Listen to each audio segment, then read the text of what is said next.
Okay, let's try this text again. You can put single line text or multi-line text. We'll do one of each. Let's go multi-line text. We'll call this one slab. It's 5 millimeters high. It should work out. Slab there, and okay that. If I measure that, it should be, like I said before, it should be 500 high. Right, so that's good enough. And over here, for example, yeah, we'll put a single line text. It should also work out. Notice with a single line text, here I'll call this one set down. Single line text is specify start point of text. So I'll go here. Then it says specify paper height. So it defaults to what I had before. But I will go with 3.5, say. Enter. And rotation 0. And I'll type in set down area. All right. So that's that there. So that should be 3.5 millimeters high. If we just di for distance there, and I check it from roughly from there to there, can't that snap, I snaps. It's 349.6. It's close enough. So 350 basically, which is good. That's what we want. The 3.5 millimeters text when it's 1:100. All right, so now, for example, over here, we might want to do some other text. We might call this on here pad or something like that. So we change this to 1:10, working 1:10.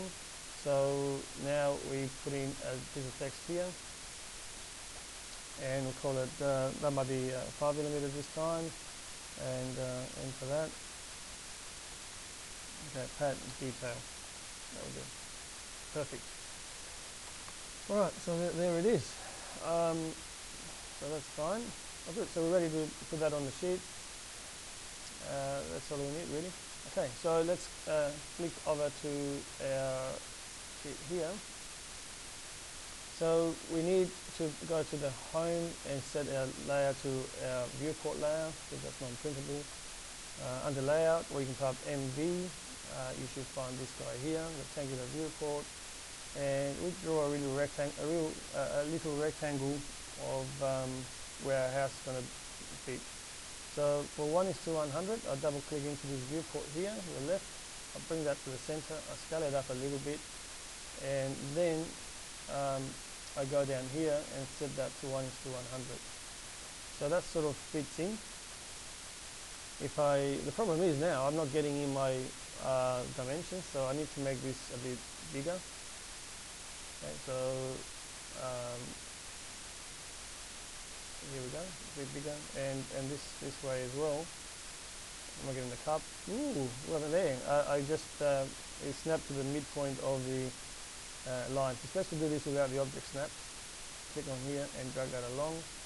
I'm getting it all in now. If I move this back a bit, enter move, and there we have it. Okay, so that's the dimension there. The problem with that, I had to resize my viewport, and so that's a bit of a problem. Generally, I prefer to put the dimensions personally. I prefer to put them in paper space, in which case you don't really need Annotative, but if you have it, it doesn't really matter either. So I'll show you how you shouldn't mix. You should just decide which one you want to do, but I'll just show you here. That's in the wrong layer, but I can change. I can just delete that anyway.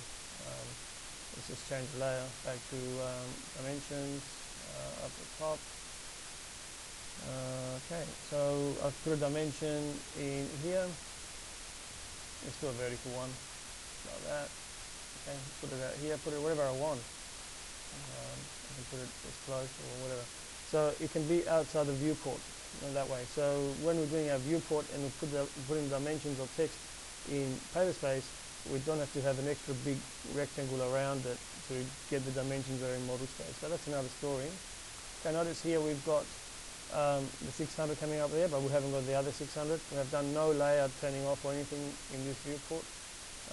It just happened because it knows this box is 1:100 by this thing here.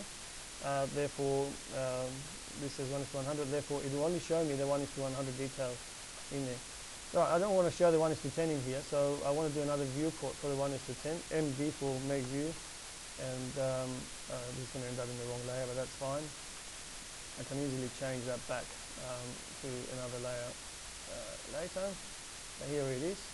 Okay. Okay, so now I want to zoom in here, and I really want 1:10 of that little pat thing here that we've done before. There it is. Also, writing your text and titles, especially in multi-space, makes it difficult to move them around later and just assemble the whole sheet. I prefer to put my titles, especially my titles, in paper space. So here we are. Double click in here again, and let's just go into 1:10. There it is, 1:10. It's just a little bit bigger than that. That's it. Let's pan it across a bit. Perfect. There you go. Getting it all in there. So show me the 600 as it was supposed to be, and for the 1:100 it's showing to me that way. So no overlap. Alright, so that's basically that. If I want to put in a bit of other text, for example, I could change my layer here, just put some labels or something like that. I could go into here and say this is into annotate text. Actually, I'll do multi-line text. I'll show you something else. I'll go here, and we'll make it 5mm high. That's fine. The width of it will be about this big. So that's the height. So try again. Multi-line text. Click here. Make the box. All right. So it's 5mm. I could write here floor plan, for example. If I write it however I want it, floor plan. I can enter, and here I can change this to 2.5mm now. Okay. And I can write in here scale. Okay, 1:100, and just put that here. So I can move this thing wherever I want to now, a lot easier. There you go. So that's basically annotative. What is there else that you need to know about that?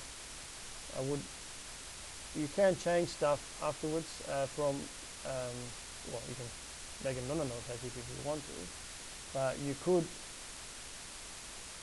for example, you might have accidentally created some dimensions that are not annotative. So if I went in here, or even text, you might have used this, for example, which is not annotative, and you might have put some dimensions, maybe. I'm in 1:10 now, so if I'm dimensioning that, say, okay, 1:10, there it is, put it up here, I'll go the layer. Okay, so that's really 1:1 now. I could go here, right click, and go to properties, down here, go to annotative, because it's not, but I can make just that one dimension annotative, and you get set it for 1:10, and there we have it. So now it's 1:10. I could also make it for 1:100. I can add another scale. Okay, so if I, in theory now, if I go and turn this 1:100, that also shows as 1:100. If I go over it, it doesn't actually show me it's annotative. Yes, it does now. There you go. Alright, so you can modify it afterwards, but it's best to have the whole dimension style set up to annotative before you start doing anything, and your text as well, and then things will work out with this thing here down here. So there you have it. That's your annotative done, and it doesn't, as I said, in paper space, it doesn't matter if you have annotative or not. Things will work out perfectly. For example, I could dimension this thing here now with this ISO thing, and it will look fine. It will look fine as long as I've said it's gonna, apart from the font, it's the right height. If I dimension this one here, notice I have not, and I don't have to worry about any layering. So I go down here. That's fine as well, because in paper space everything is plotted at 1:1. We've already pre-scaled our model to be 100 times smaller and our detail 10 times smaller. Therefore, when we plot from paper space, and you cover this when you finish your book, we'll plot 1:1. If we preview, monochrome, preview, we get it right. That's what it's going to look like. Perfect. Okay, all good there, all good there. Okay, thank you.